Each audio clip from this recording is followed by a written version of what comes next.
जय हिंद दोस्तों। आज हम बात करेंगे यूपीआई के सबसे बड़े फ्रॉड के बारे में कि जो बंद कर दिया गया है। ये यूपीआई अलर्ट क्या है, पी2पी कलेक्शन क्या होता है, इसके बारे में बात करेंगे। और दो बड़े चेंजेस के बारे में बात करने वाले हैं कि दो बड़े चेंजेस क्या होने वाले हैं, वो यूपीआई पे हो गया है या गेमिंग को लेकर के क्या स्ट्राइक हुई है।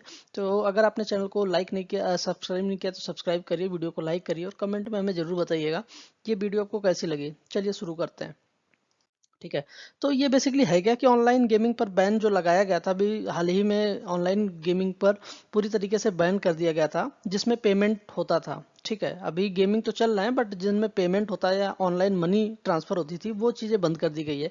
और साथ में ही पी2पी क्या होता था कि पी2पी जो बेसिकली होता है पर्सन टू पर्सन जो है कलेक्शन के लिए होता था कि अगर हम किसी पर्सन को रिक्वेस्ट भेजते हैं, ठीक है, कि मुझे पैसा चाहिए, तो वो वहां से अप्रूव कर देता था, तो वो पेमेंट हो जाती थी। तो ये चीज़ गवर्नमेंट ने बंद करी है। ठीक है।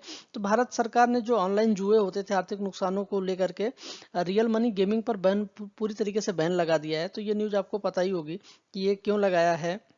क्योंकि जो आईपीएल में या और भी रमी गेम्स जो दुनिया भर के होते थे, वहाँ पे बहुत सारे फ्रॉड होते थे, लोगों के पैसे जाते थे थोड़े थोड़े लुभावने ऑफर्स दे करके, लोगों के बड़े बड़े मतलब ज़्यादा रुपयों की वो चोरी हुआ करती थी। ठीक है। तो ऑनलाइन गेमिंग पर पूरी तरीके से बैन कर दिया गया है। ये बैन लगाने वाली जो अथॉरिटी है वो promotion and regulation of online gaming act 2025 के थ्रू लगाया गया इस पे। ठीक है। अगर इसके कोर डिसीजन की बात करें तो ये कंप्लीट बैन किया गया ऑनलाइन गेम्स पर जिनमें इन्वॉल्व होता था monetary stakes like real money, जिसमें आप यूपीआई के थ्रू या जैसे भी पेमेंट करते थे और फिर आप वो गेम खेलते थे, उसमें फाइनेंशियल लॉस भी होते थे आपको और गैम्बलिंग की एडिक्शन भी होती थी। ठीक है। मनी लॉन्ड्रिंग भी इससे बहुत तेजी से बढ़ रहा था। तो इस चीज़ को देखते हुए गवर्नमेंट ने इस चीज़ को बैन कर दिया। इसके इम्पैक्ट क्या होने वाले हैं, तो ये जो वायलेशन है या ऑफेंस की जो चीज़ें हैं या ई स्पोर्ट हो गई, इन सब चीज़ों से बैंक ने, गवर्नमेंट ने बैन कर दिया है। साथ में ही bank cannot process this transaction. ठीक है, कोई भी बैंक होगी वो ऐसे ट्रांजेक्शन को अप्रूव नहीं करेगी। ठीक है। तो इसके बारे में अगर हम इसको बात करते हैं तो ये इंटरटेनमेंट या एजुकेशन या सोशल गेमिंग को लेकर के ये चीज़ें कंटिन्यू रहेंगी। बट इसमें क्या है कि अगर आप पैसा लगा के गेम खेलते थे या पैसा के थ्रू गेम खेलते थे वो चीज़ें बैन हो जाएंगी। ठीक है। तो बात करते हैं पी2पी कलेक्शन के बारे में कि यूपीआई का जो पी2पी कलेक्शन होता है उसको बंद कर दिया गवर्नमेंट ने।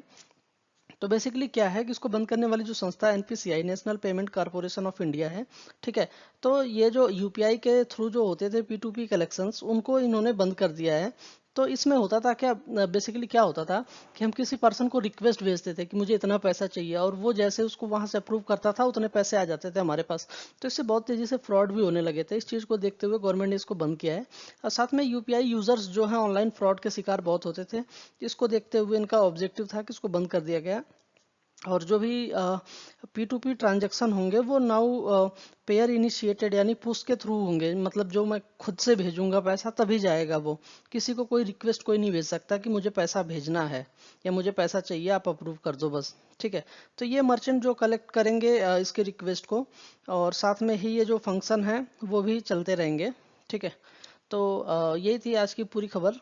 तो इसके बारे में ये वीडियो आपको कैसी लगी हमें कमेंट में ज़रूर बताइएगा। प्लस अगर आपने वीडियो को लाइक नहीं किया तो लाइक करिए, चैनल को सब्सक्राइब करिएगा। धन्यवाद।